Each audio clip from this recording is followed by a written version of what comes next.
So this evening's workshop is on foam rolling 101, so self-myofascial release.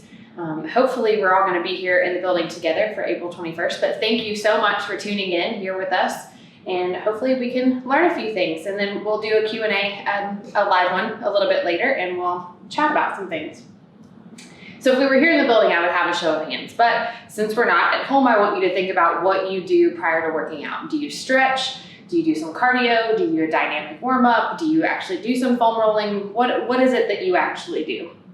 And with foam rolling, it has to come in some context. So the bigger context of this whole lecture is going to be foam rolling within your workout, within your warm-up, and how that's supposed to fit in, and how the science it goes with that as well.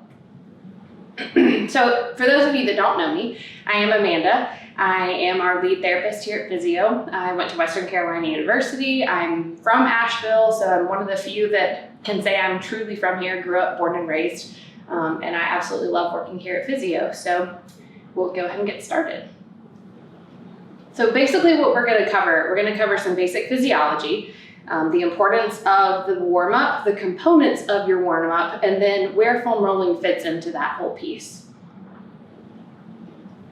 So some basic physiology. Endurance training is going to develop an increased capillary bed density. Basically what that means is that the more capillaries you have within your tissue, the better blood flow you have to bring nutrients to that tissue. So muscles in particular is kind of what we're looking at in this scenario. When you have tight muscles or tight fascia, then you don't have as good a blood flow. So that's where this foam rolling kind of comes into play there. Exercise can create trauma in our tissues. And when you've heard this probably, when you're trying to get stronger, your muscles get some micro tearing as you're exercising. And then as they rebuild, then they rebuild a little bit stronger. And that's kind of how strength and muscle mass develop. Because of that, our tissues are going to respond by creating some tightness because they have to heal themselves. So also, again, this is kind of where that foam rolling self-myofascial release comes into play. And then as well, myofascial release also increases the blood flow into the tissues because you've got more open, free tissue to be able to do that with. So the research is a little interesting amongst whether you stretch before, you dynamic warm up, what do you do? So there is still conflicting information regarding whether muscle power is affected by static stretching. So basically what that means is if you stretch before your warm up and you're doing static stretching, like you hold your hamstring stretch for a minute or you hold your quad stretch for a minute, whatever it is, there is some conflicting information about whether that affects how much power your muscle can do after that with whatever activity you're trying to do, whether that's weightlifting, running, or playing football, playing tennis. Some people do say that static stretching pre-workout does decrease that power and output.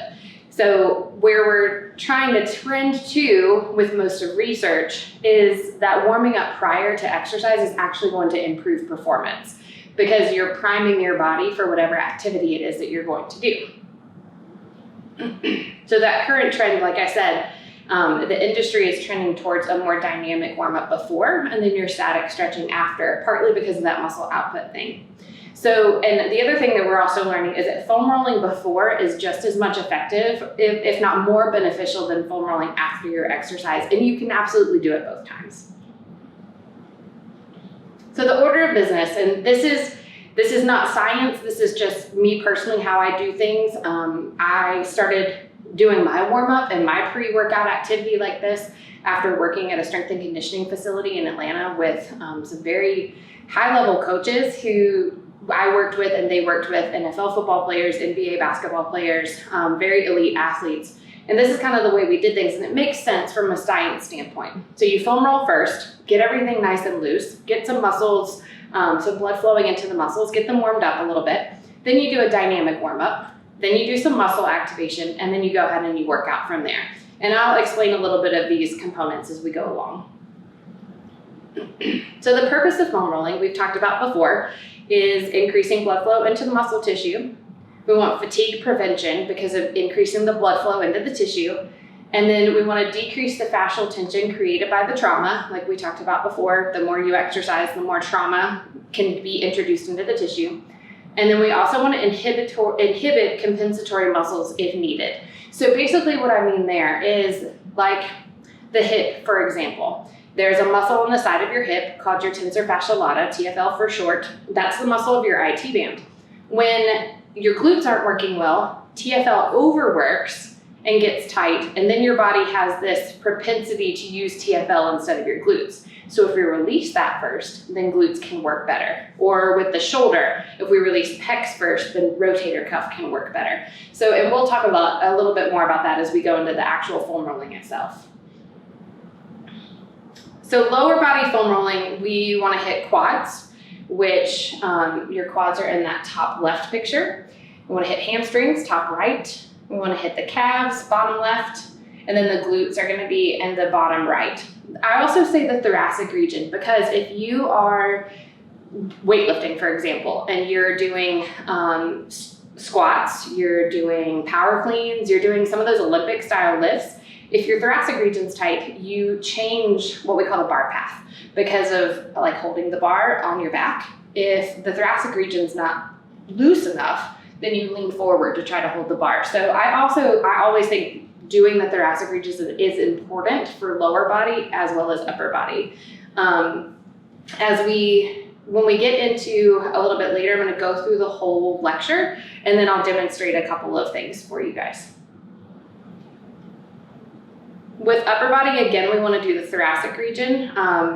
More importantly, probably for the upper body because of your shoulders and how they're intertwined with your thoracic region. Overhead lifting is really important to have mobile thoracic. A lot of your change of direction, things like that. If you're a baseball player, you're throwing a ball, you're playing tennis, you want to have a good mobile thoracic region. The lats are going to be that bottom picture, just underneath where he's laying on his back rolling. And then the pecs and your rotator cuff are two others that you want to do. And actually this picture is going to be your pec rolling. And then we have some things that you can do with a lacrosse or tennis ball. Some of those smaller muscles, the foam roller is just too big. So you're going to have to use your lacrosse ball or your tennis ball or whatever you have at home that you choose to use, a fascia ball. So TFL, like I mentioned before. So this picture here is going to be where she's rolling her TFL. I do this almost before every leg workout because my TFL does tend to overfire for my glutes. You also want to do your hip flexors, which that's one I'll definitely demonstrate here in a little bit. Your pecs is the guy in the black polo. That's pecs that he's doing there against the wall. And then the rotator cuff is this bottom picture where she's got the ball right behind her shoulder. So now we're going to move into kind of the dynamic warm-up. And what's the purpose of that? You want to engage your muscles that you're going to use before you work out. And this isn't to be confused with activation exercises. We kind of take dynamic warm-up and then bring it back down to do some activation exercises. And that statement will make more sense as we go through the rest of the lecture. The dynamic warm-up is purposed to increase flexibility. It should improve your body awareness because there's some balance that comes along within some of these exercises. And then it's going to enhance your muscular performance and your power because we're trying to prime the body to get going for exercise. So some dynamic warm-up exercises, and this may be another lecture for another day that we can really like hammer through a lot of these. In your left hand circle, this is literally my dynamic warm-up. I just wrote it down in order of business of the way that I go through things. For myself, it's a fluid kind of walking across the gym. So if I'm going to do a knee hug, that looks like this. And I'm going to do a knee hug and I'm going to take 3 steps and then I'm going to do the knee hug on the next side. And I do about 6 of those on each leg. The figure 4 squat looks like this. And I'm doing that within moving forward. The quad pull is here, also within moving. Your hamstring scoop's a really easy one because you're just going to reach down and scoop on your hamstring towards your heel. The soldier kick is that straight leg kick. The soldier kick with a skip, obviously same thing. You're just going to actually kind of hop with it as you're moving along. Open the gate may be one that people aren't quite as familiar with. By this point, I'm actually traveling backwards. So this is my first backward movement. And I'm going to take my leg, I'm going to bring it up, and then I'm opening it. And then I'm going to step backwards from there into my next leg to actually open the gate and open my hips.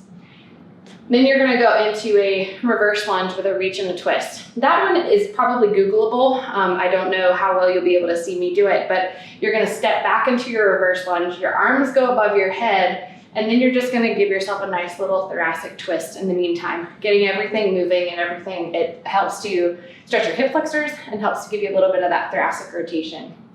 The thoracic opener lunge is just what it says. You're going to go into a deep runner's lunge, and you'll have one hand on the floor. You're gonna have an elbow that comes towards your knee, and then you're gonna open up as you come through that, and then you go into your next lunge. That's another one that you can probably Google. A lot of people do that one.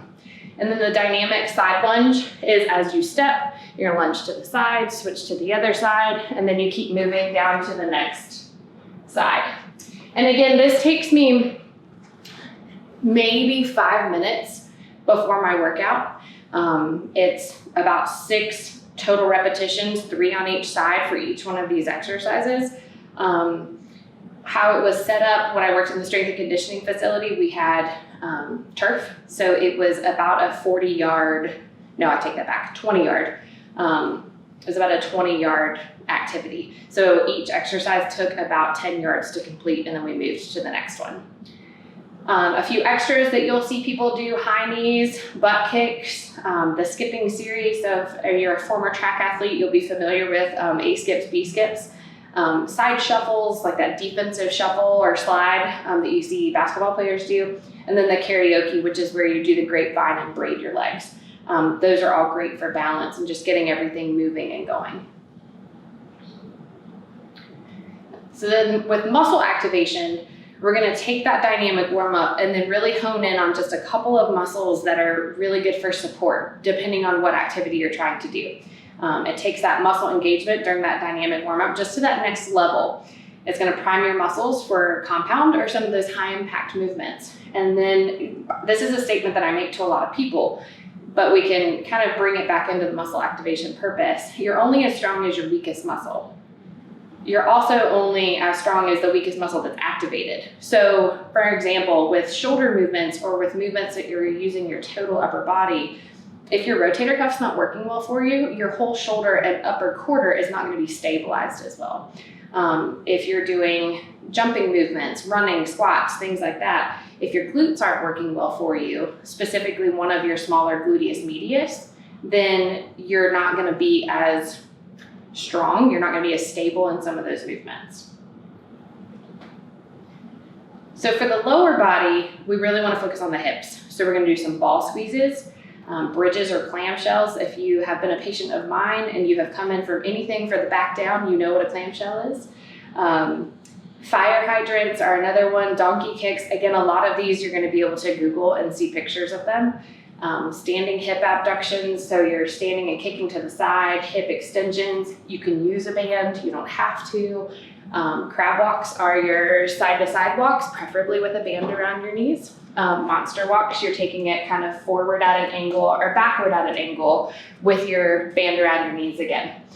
The goal is to build hip stability from the ground up. So you want to start with those ball squeezes and bridges and clamshells, the fire hydrants, things like that, because you're on the ground. So gravity is not as big of an issue. Balance is not as big of an issue. And you're able to start working isolatory movements using smaller muscles first, growing into bigger muscles and more muscles as we go along. So we want to go isolation exercises, like I said, to some of those more compound movements. And then the big goal with your lower body is like glutes, glutes, glutes. You're hammering those glutes out so that you have really good hip stability. Because if you think about it from a gravity perspective, you want the top muscles or the top joints more stable to be able to keep the lower muscles and lower joints more stable as you go along. So from an upper body standpoint, muscle activation, you want to use really lightweight or resistance. If you are using too heavy of a dumbbell or too heavy of a cable or band, you're going to use extra muscles to make the movement happen. With the shoulder or the upper quarter, it's more rotator cuff focus. So you can do some external rotation, either with a dumbbell or a cable. So I usually grab some 5-pound weights and I'm just doing a little bit of external rotation here, focusing on the squeeze right behind my shoulder blade and just really focusing on that, literally 5 pounds, real light. Then you do a scarecrows, which is taking the dumbbells or the weights and you're doing this type of motion like a scarecrow, you can add a press to the top if you want to. Some people do, some people don't. An Arnold press is another one that I really like because it adds that rotation piece in for the shoulder and the rotator cuff. So you'll start in front of you, you rotate up, then you press it up, and then you rotate back in. So it's a really nice fluid motion. Again, you want to use a really light weight to do these. So some of my take-home points, a proper pre-workout routine should really prime your muscles for your intended activity. And the foam rolling is really the piece of it that increases that blood flow. It's going to improve the flexibility, and then it improves your overall performance. And you really just kind of have to find what works best for you. What works for me is not going to work for everybody else. You may do better foam rolling after your workout. You may do better doing some foam roll after your dynamic warm-up once you feel like you're nice and loose. There's no real textbook way to go about this, but these are all the components that really should be in there just to make you the best overall worker, outer, athlete, however you want to put yourself into that category. So you really just have to find what works best, but I'm available for questions by either the live Q&A. You're welcome to email me. We'll get that sent out when we actually post this. So just let me know what you need. And any of the therapists here are also great resources for this. We all have to learn all these things when we go through school. So any of your therapists that you've seen that you're comfortable with, ask them questions.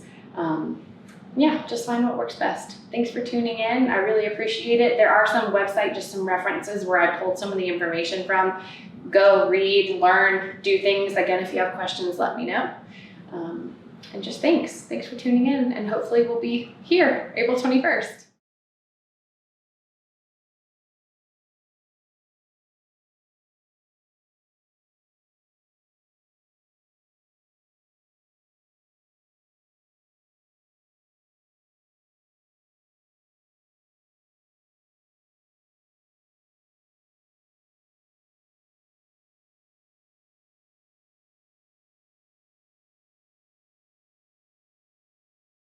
So this is actually my personal foam roll. I really like the 36-inch, so the full 3 feet. They come in all shapes and sizes. They come in all colors as well. Usually a white one is going to signify not quite as much density. The darker the color, usually the more dense the foam roll. I like the 36-inch personally because I feel like you can do more on it, and I will demonstrate one exercise that's my absolute favorite that you just cannot do on a short foam roll. So if you have questions about what kind of foam roll to buy, where to buy one, let me know that as well. And then the other handy dandy tool is just our little lacrosse ball. We have some here if you need some, depending how the rest of the world goes here in the next few days. But we do have some here. They're easily ordered on Amazon and places like that as well. So the first thing I'm going to demonstrate for you guys is kind of what I usually do for thoracic mobility. I do this kind of daily basis sometimes, depending on how much I'm exercising, but it just feels good also. Even as a physical therapist, I am forward a lot with the things I do throughout the day. So for a person that works at a desk, on a computer, even film people, things like that, this is a really good series to do just to open your chest, get things moving in the back. It takes a lot of pressure off of your neck, low back. It's just a really good stress reliever too, because this first thing and movement I'm gonna show you, you can lay there for 5 minutes if you want to. So to stretch the pecs, you're gonna get on your foam roll. And the biggest thing is you want both your tail and your head to both be on the foam roll. You don't want either one hanging off because it's not good for your spine or for your neck. So got both head and tail there. And I'm just gonna let my arms just open up and lay here. So right now I feel a little bit of stretch through here. If I want to bring my arms down a little bit, I may feel a different stretch. If I bring them up some, I feel it change a little. I get a little more pressure into my mid back there. So it just kind of depends on what you feel. This is not a textbook movement where you put your arms wherever you want to find the best stretch that works for you. My only thing to tell you is if you start feeling tingling in your fingers, then you should probably move your arms a little bit because you're getting a little more tension through your nerves than what you need.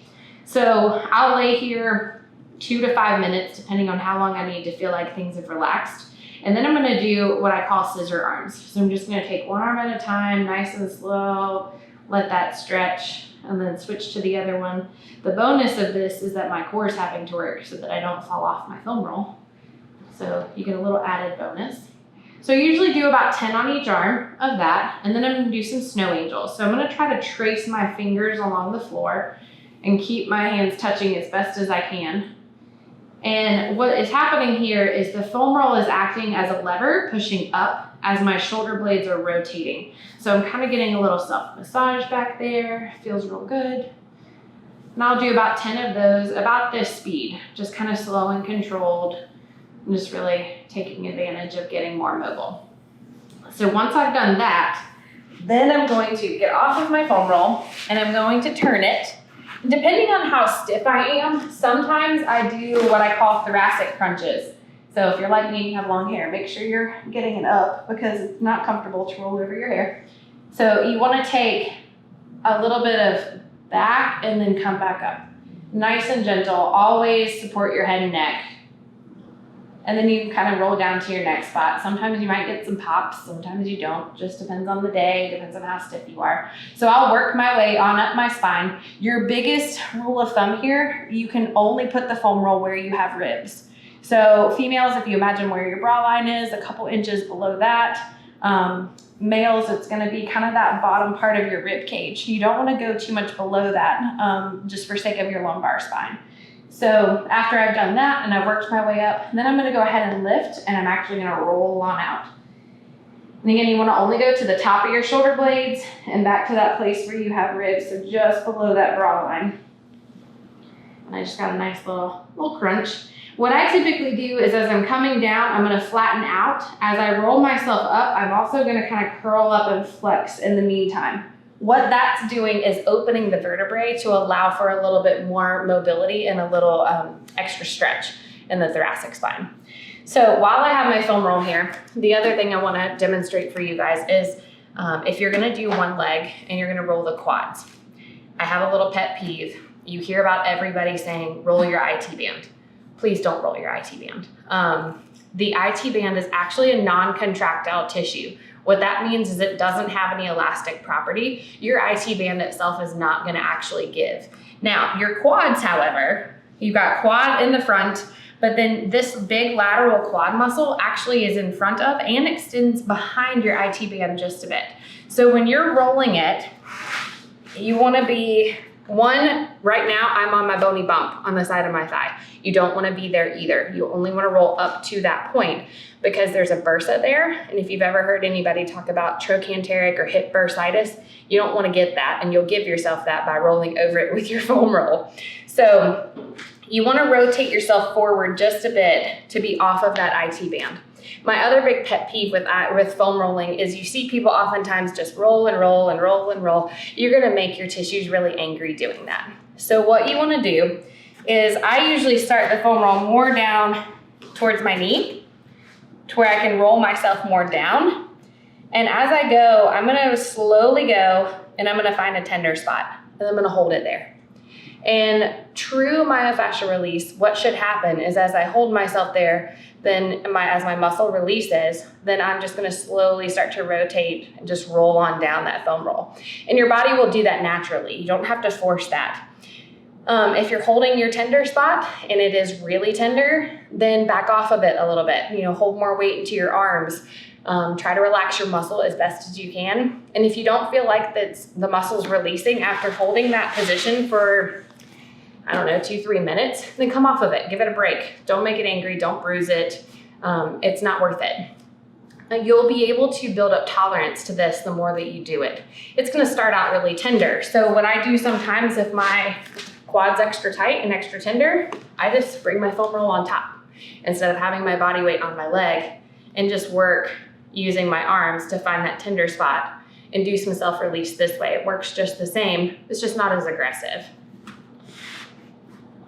So then the other thing I wanted to demonstrate for you all is hip flexor rolling. So you wanna use your lacrosse ball for this. It's gonna go on your belly. So usually you want the foam roll to be, so if you imagine your hip bone here, you want to bring the foam roll your lacrosse ball just inside that. And then you're gonna work to where you're on your belly, on that spot. You wanna be gentle with this. Just inside of where this ball is a nerve, a vein, and an artery, and very important ones. So if you lay down on your ball and you start to feel it pulse on top of it, move your ball, please, because you are closing off that big femoral artery that's real important to the rest of your leg, and you don't want to damage that. So sometimes you can come just a little bit further. So I'm rolling away from the ball, and you can release there as well. You can also bring it a little higher, just inside the corner of that hip bone, and then you're a little bit more on your psoas, and that's real tender actually. And you can release in there too. Again, the big thing to keep aware of, one, that you're not creating any numbness and tingling going down your leg. Two, if it's pulsing, get off of it. And that's about the bigger things that I think I needed to demonstrate for you. Again, if you have any questions about any of this, all of us are available here to answer any questions. There's great videos, great resources online to show you any other techniques. Just keep in mind, you don't foam roll fast. You always try to hold your spot and let it naturally release. And then if it pulses, get off of it. All right, so thanks guys, and hopefully we'll see you soon.